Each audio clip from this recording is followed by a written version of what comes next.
Hey everybody, I'm Eric Oberempt, and you're listening to Be Authentic or Get the Fuck Out. We talk about real shit, what's on our minds, and don't give a fuck if it makes you feel a little uncomfortable. So sit back, strap in, and get ready for some real shit. Hey everybody, welcome back to another episode of Be Authentic or Get the Fuck Out. I'm your host, Eric Oberempt. I just realized something. We're filming a lot of episodes today, and so you're going to see me in the same shit a lot, but it's not.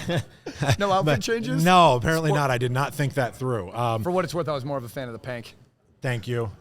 We did an episode in the pink though, right? Yeah. So you'll get to see that. But anyway, real quick, beginning of every podcast, we get the housekeeping out of the way.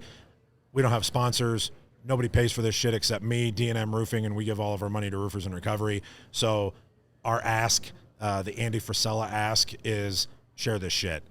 Please get it out there. If you get anything from it, if you learn anything from it and you think anybody can benefit from it, please share the fuck out of the episode so that other people can gain something from it, okay? So that's my only ask. So I'm super excited here today. I have brought on David Carroll. Said that all right, correct? Yes, okay, and owns Dope Marketing. Yes. I'm super glad you're here. I think that we've both met each other and we watch each other from afar. Yep. Right? Absolutely. And that's just kind of how this fucking industry works, Always, right? yep. Like we always know what everybody's kind of doing a little Yep. bit, but we've never really had an opportunity to kind of sit down. We got to talk yesterday, which was nice. Absolutely. But we've never really gotten a chance to sit down and conversate, right? And have a conversation about, for sure. Who you were and are now, because I'm guessing from the small amount of conversations that we've had, you were probably a fucking handful at one point. I have been known to be a bit of a handful, sometimes two. Yes. Handfuls. Yes. Yeah. Maybe still are. At times. At times. I have my moments. But I'm guessing that you've got a somewhat past that I can relate to, is what I'm guessing. I could be wrong. No, I could be wrong. Probably more similar than we've discussed, Right. and as similar as we think. Right. Yeah. Yes, Yeah. absolutely. So and a lot of people that listen and that watch here are either in recovery or trying to be better or trying to get sober, or just trying to be better people, right? Because again, daily just journey. for everybody listening, recovery isn't for everybody. Sobriety isn't for everybody. Yep. But the principles of the way that you live your life, I do feel are I agree for with that. everybody. I agree with you that know what I mean? wholeheartedly. Yes. So I would like to, selfishly, I want to know a little bit more about David so that my audience can get to know a little bit more about David and kind of where you came from. For sure. So I do this in some of my presentations, so I kind of follow suit. That's fine. I'm a data guy. Got it. One of the second company I owned was a data company. We'll get into that. So I'm gonna give you some Dave math. Yep. Do you go by Dave or David? Dave. Okay, got My it. wife and my parents call me David. Okay. Maybe Eric does too. No, not anymore. Cool. I Yep. got you. Okay. Yep. So born in 1985. My two parents, like most of us. Most of us. 3 marriages each.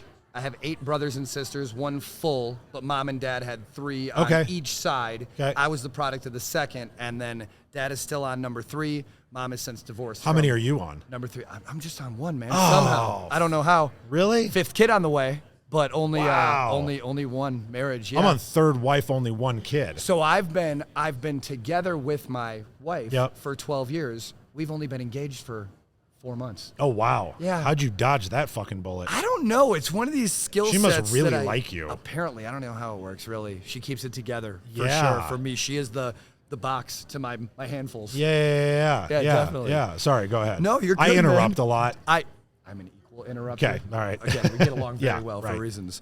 So, lot of brothers and sisters. Grew up knucklehead. 9 high schools.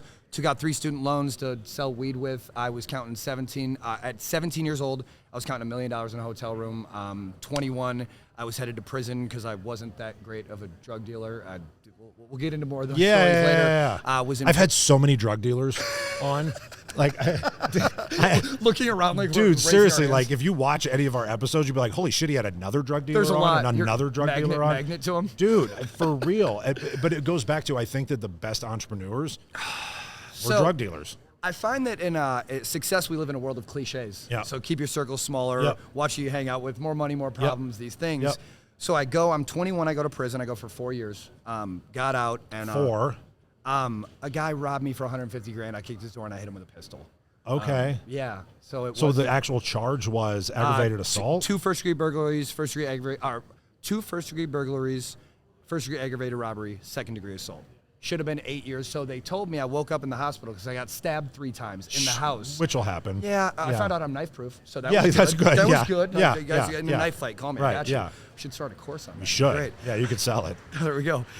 So I get out of prison. I'd never really had a job before in my life. I had worked at Arby's for a week when I was 16. When I tried to go get an apartment when I was 18, I had cash. They're like, no. So I went to a gas station and got a job. This nice guy gave me a job at a window cleaning company when I'm in the halfway. I transitioned out in the halfway house. Okay. And so I go back, in the program. You said sick and tired of being sick and tired. So I kind of went back to the same shit for like a year, getting out, took another 6-figure loss, and was just like, man, I'm over this. I'm not going to keep doing this. What the hell do I know how to do? And I was like, window cleaning. So me and 4 of my knucklehead buddies walked into Home Depot and bought a 24-foot ladder. It took 5 of us to walk it out. For any of you that have used a ladder before, carrying a 24 is not a 5-man job. Right. Had no fucking clue what we were doing at all. 40-footer maybe. Yeah. There you go. Maybe. Yeah. Standing up 40s. Those were fun days. So I start the window cleaning company. Never had a job before, but I'm just like, success leaves clues, steal like an artist. Let's go figure this shit out with how to do it. And so by the 3rd year of the window cleaning company, we were getting like some accolades in the home service space, getting into like public speaking. I had launched another product, like a proposal tool. Oh, cool. And I just kind of came to the realization, like, I know myself well enough. I'm really bad at a lot of stuff. Yeah. But one thing that I'm good at, like, I'm very self-aware. Yeah. And I understand that I saw in business, there were things that I was really good at, and it wasn't like running the day-to-day, doing operations, any of that stuff. I think a lot of us can relate to being more like the visionary, needing the integrator. And so for me, we started the cleaning company. Year 3, I knew I was going to start phasing myself out. I was like, this is not my passion. This is not what I want to do. By year 5, I had started my data business, come out with another product, and I was doing some other stuff. We're now in the 13th year of that business. If you think about roofing, I know you guys have a lot of roofers in your audience. $1 million cleaning company is equivalent of about a $10 million roofing company because we don't have overhead materials, supplies, that type of shit. So when you think about this, we hit 7 figures in year 6. I've been removed to that company for 7 years where I don't know our employees, the jobs. Oh, but you still have it. Still own it. Oh, I didn't know that. Still own it. Yeah. I don't talk about it very much. So I have my cleaning company. That's still my background. If I smell my hands, they still smell like the window cleaning bucket and shit. We do That's funny. Window cleaning, power washing, gutter cleaning, and Christmas lights. For all you roofers not hanging Christmas lights, you're out of your fucking minds. We'll talk I've about heard that. Guys, it is fucking nuts. We'll talk. We can get into that a little bit. But holiday lighting, we got into that about 6 years ago. Great service. That business still runs. I've had my data business for 10 years. I'm a fucking nerd. Spreadsheet, thick glasses, Excel, like that is my universe. Understanding audience targeting, demographics, permit data, that's my jam. And so the data business and my experience in the home service side led me to dope marketing. Direct mail is fucking hard. Getting a list, cleaning the list up, doing design, dealing with a mail house, dealing with the automation, the triggers, the tracking. So dope marketing, dope, 1, because I say dope 17 times in every sentence, but 2, it's data on previous engagement. For any of the military guys, I'm not military, but it was Eric Wynn. If you've known Eric. Eric, I saw him speak at one of the shows. He's a very decorated sniper, did a bunch of tours, like just one of the guys, like from the movies. Eric's like real deal. Standing outside in a dope marketing hoodie, previously to me smoking cigarettes. I was standing outside pretending that I quit smoking cigarettes. And I had the red dope hoodie on. And Eric's like, Bubba, you know what that means? I said, no, I don't. You need dope for your scope as a sniper. So data on previous engagement. It hit me. I'll never say I came up with this, but it related. So, sometimes the stars just align. Yeah. So dope marketing was really like, we still consider ourselves a startup, a newer business, but growing pretty fast, this company's opening some doors for me that have been expedited that I'm just so humbled by. And it's really like a compilation or the fruition of my career, I'll call it, as an entrepreneur for the past 13 years. Dope marketing was really the end Did you result. spend the full 4 in? Yeah. The full 4. So I did 33 months, got out, was in the halfway house, was paying the chick $100 a night to leave. Some other guys got caught drinking, being extremely fucking responsible. So they get busted. They call the people in. I'm gone. I come back in, so I got violated. I had to go back into a 7 months. So I did the full 4. So you did the full 4. What did you learn from that experience, though? right? Because I know there's something to take from it that you implemented into your life, for sure. right? So for any of you that have been incarcerated, been in jail, know people that have been through it. I've been in jail, just not that long. Yeah. You know, we all have our. You know, it's a lot of people hear you say like, "It's things you got caught for." Let's say, just say, I'm lucky I only did the 4. Right. I think everybody should go to jail for like a week. So I think the people, 100% I think the people that stand up early on planes before their turn Oh, should have the option to go to jail for 2 nights or lose 30 points on their credit, and it'll fucking teach them or to walk be patient. past you when you're like, don't get me started. Oh my God, I'm tall. Drives me. I aggressively breathe in their fucking neck crazy. when they do it. Yes. Yeah. I don't have to sneeze, but I'll sneeze on them Everywhere. Just be like COVID everywhere. Oh, sorry, was that on your neck? So the same people that stand up earlier on the plane, I think a night or 2 in jail would do everyone well. When I look at, what I learned, dude, I was fucking 21. Yeah. 21. Every day of my life was a fucking rap video before that. Right. The rap video was over. Right. And now I'm Mr. Tough Guy. Right. I fucking got stabbed up, didn't tell. Right. All that shit. And I reflect on where I was at. So we have our 5th child on the way. I have a 9-year-old, a 6-year-old, a 2-year-old, a 9-month, and then one on the way. Fuck me. Stay busy in the Carroll. It's fun to practice, right? Yeah, I guess. So when I look at, as a father, where was I at in my head? I remember my father would come see me. And my father was around growing up, not complete absentee, but like every other weekend, every Wednesday. Dad, not dad in the household. Right. And so kind of led me, when you reflect on that as a man, as a parent, why you're on the path. Me and my dad have a great relationship, though. So my father would come see me, and he asked me one day, he's like, David, as your dad, what did I do to make you think it was okay to go get a gun, go in someone's house, and hurt them? Good question. Fuck, dude. Like, I didn't have kids then. I'm in prison. I'm probably 23 when he asked me this. Yeah. And I'm like, Dad, looking back on that, when I was 13, 15, 17, and I expect, if I get into some shit, I'm going to get into it. And I just had family out and whatever. But basically, getting exposed to the things I got exposed to. How'd you answer him? I was already so far gone. This is what I told him. I was like, Dad, look. By the time I was at was where I was at. Yeah. There was nothing you could have told me in that time. It had to be foundational. It was 10 years before that. It was too late. Remember, have you ever seen The Wire on HBO? Yeah. So I think it's season 4. They're doing the kids and the studies, remember? Yeah. And they go in and they start at 18 years old. Right. And they interview the kid, and he's fucking tries to stab the dude with the pen in the cell. He's handcuffed, remember? And Bunny. Yep. And so then they take it a step down, and they realize it's in fucking 5th, 6th grade. Yeah. That this foundational stuff. And now, as a father, I've sat there and I've talked to my father about this. My answer was, Dad, it was too far gone. I wasn't there. I wasn't in a place where you could have changed the decisions that I was making. When I think about that, or when I look about that now as a father, my own, and my oldest is a girl, so that's a different conversation than with your boys. Sure fucking do. Straight up. Yeah. And so you got to worry about all the dicks. All Not of just them. One. Mine especially when I was around. Keep people like me where I was at away. Now we smell it, we see it, we look at it. And so the idea is like with my children, what I look at now is how can I put in that foundation? Yeah, 100%. Because even when I was in prison, Eric, it was like I wasn't sitting around like, this is terrible, I'm missing out on life. I was like, I'm fucking playing poker, going to some stupid class, not really like it was. Were you really? That was the mindset that you had during that time? I was chilling. Wow. I had fucking old dudes. I'm buying their meds. We're fucking hustling a little. Wow. And so, prison is fascinating because if you're a person that's going to get taken advantage of, or you can't look someone in their eyes, or you can't, that's just going to show them. You're around fucking predators in there. Right. And I was in maximum security. The prison I was in looked like Shawshank, like 5 tiers, Really? 100 years old. Yeah, I mean, like it was a violent offense. Yeah. So it's different than I guess stacking up so. 5th-degree possessions or a DWI or yeah. whatever. And so for me, it was like, I look back on where I was at in my head at that time. Yeah. And I think about how do I give my children the foundation of how to not make those decisions to lead. It's that numbness. Yeah. We were talking about it yesterday, Yep, where it's just like, how do you get to a point where you understand that life is based off relationships, decisions have actions, repercussions that you need to understand. There are consequences to your actions. Up, like you can do whatever you want. You are allowed as a fucking human to do whatever you want, but there will be consequences tied into said actions. All of them. And all of them. Good and bad. and learning that and digesting that Yeah. and understanding that and looking, as parents, we always want to look back at like, what didn't we have? Or Right. what could we have had or thought about? And for me, it's just like, I think about, I kind of took it to some extent that I Yeah. hope for a lot of parents, families, whatever, they don't have to go through. The things that I put my family Right. through, I'm still in moments, having my, I'm not a big guy on regrets. We make our decisions Right. and we live with those things. But I they have also my made us who moments we are of, today.